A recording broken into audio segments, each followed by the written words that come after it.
Dominica's Prime Minister Roosevelt Skerrit says he will consult with the private sector before adding to the list a few more items that do not attract the value-added tax.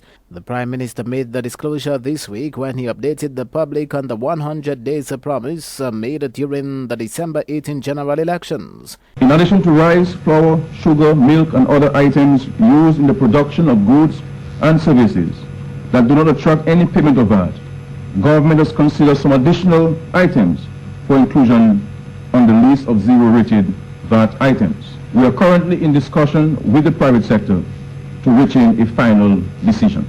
I call on consumers to look at the cumulative effect of all these measures on the cost of living rather than pick one of them and then to pronounce on its effect on reducing the cost of living. I call on consumers to look at the cumulative effect of all these measures on the cost of living rather than pick one of them and then to pronounce on its effect on reducing the cost of living.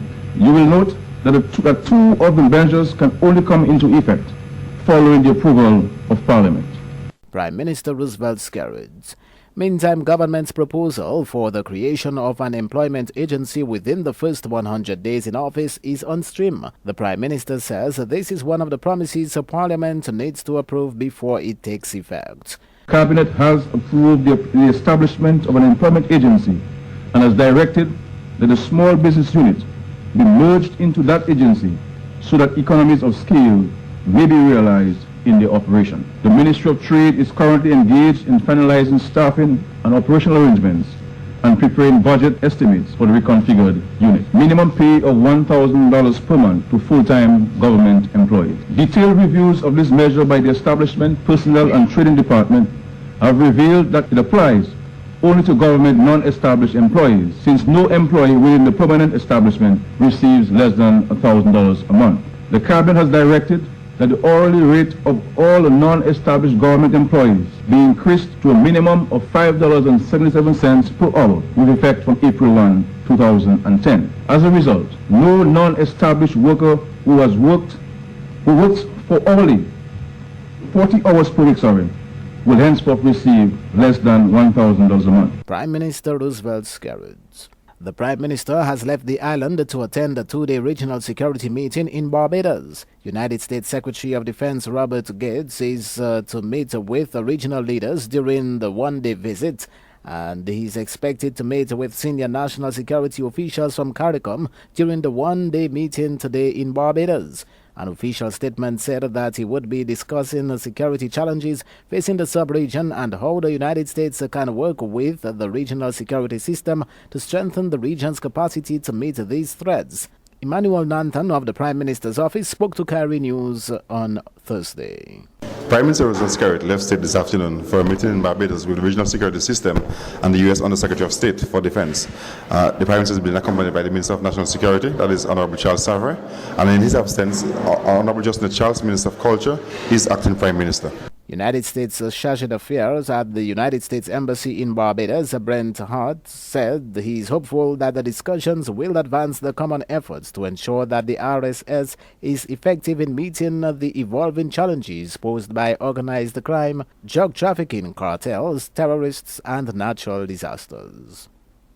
Deputy Police Commissioner Cyril Carrot has confirmed that the Dominica Police Force has written to the United States to seek assistance with investigations into the discovery of skeletal remains at Emsall Heights. Speculations are rife that the remains could be that of 23-year-old Corey Polion of St. Lucie, Barbados, but Carrot says there have been no confirmation just yet. With regard to the skeletal remains which were found in the River Clay area on the 18th of March 2010, we have made a request to the U.S. Embassy in Barbados for the services of a forensic anthropologist and a forensic odontologist in order to determine the identity of the person and the cause of death. So far we are waiting word from them now as to whether we're going to get such assistance. But there's no confirmation as to who it is, despite claims otherwise. That is the only way we are going to be able to confirm the identity, the true identity of the person. I mean, now there is only speculation, but we will be able to confirm when we get the services of those persons and the forensic, and the remains will be forensically analyzed. How soon can we expect these persons here? Well, I don't know. That's what I'm saying. We're waiting for them to agree or disagree. We're waiting for their response. Do you anticipate a positive response? I hope so. I hope we get a positive response. Deputy Police Chief Cyril Carats. Residents of Layu could stage more protest action against the ongoing operations of an asphalt plant in their community. Government has given foreign businessman Jack Gardakan the green light to operate an asphalt plant in Layu. The chairman of the Layu Improvement Committee says the people are contemplating protest action, but the committee is trying to have the situation ironed out before it gets to that point. Well, people are still disappointed on the, that kind of a thing, and there's still a little unrest in the village. As the chairman of the committee, in my capacity as chairman, I am trying to, lead them in the right direction, that we will not do anything that is contrary to the law, and let us stay within the confinements of the law. People are still contemplating maybe a peaceful protest and that kind of thing. But we, in my capacity as a chairman, I'm trying to see how best I can bring closure to the matter. Well, we have not closed all our doors and shut all our windows. There's still a window open for discussion. Country manager of Digicel, Richard Stanton, is optimistic that the crowd will be much larger this time around at the 2 one-day internationals to be staged next month compared to that of the last international match held at the New Windsor Park Stadium in May of 2009. Digicel is the headline sponsor of the event. Mr. Stanton says he has no doubt that cricket fans will turn out to support West Indies at the 2 ODIs. He says he has the feeling that with the whole support of the Dominican public, the Windies will prevail. Naturally, Digicel is not only pleased but excited to be the sponsor of the West Indies team and the main sponsor of the Digicel series. Proud to be associated in such a strong way with this marquee event on the calendar of activities in Dominica. We are equally also proud to be business partners and private sector partners with the Dominica Cricket Association locally in Dominica. Our association through Digicel with cricket is clearly at the WICV level with the Digicel Home Series, but the relationship we have locally here with the DCA is a very strong one, and as was alluded to earlier, the planning has already started, and Digicel is taking a role within that, within the different committees that the DCA have set up to make sure these events go off without any hitches. Digicel will add to the excitement through several initiatives to give back to the fans on the run-up to these 2 games. We've initiated a number of promotions to excite our customers and cricket fans during the cricket season.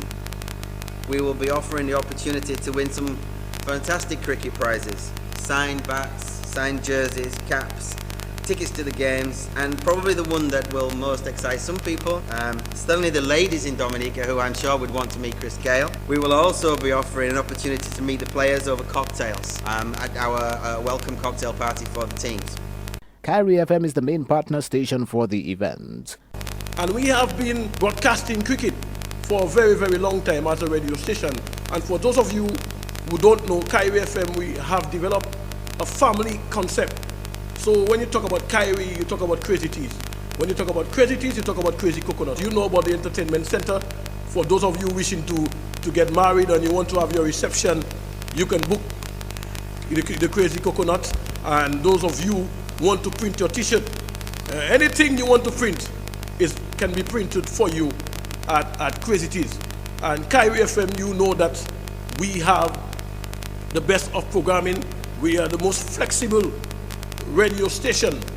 And so on this note, I want to say we feel proud, we feel elated to be part of this celebration party as Dominicans all just come, the crowds coming into the stadium a month and a half again on the 28th of May and the 30th of May as we all witness the most historic event to ever take place in Dominica. Kyrie's sales manager Heston Charles representing CEO Frankie Bellot at the media lounge. Kyrie News for total and complete unbiased news coverage. Bigger and better than ever. Follow the best news. It's only on Kyrie FM. Stay here.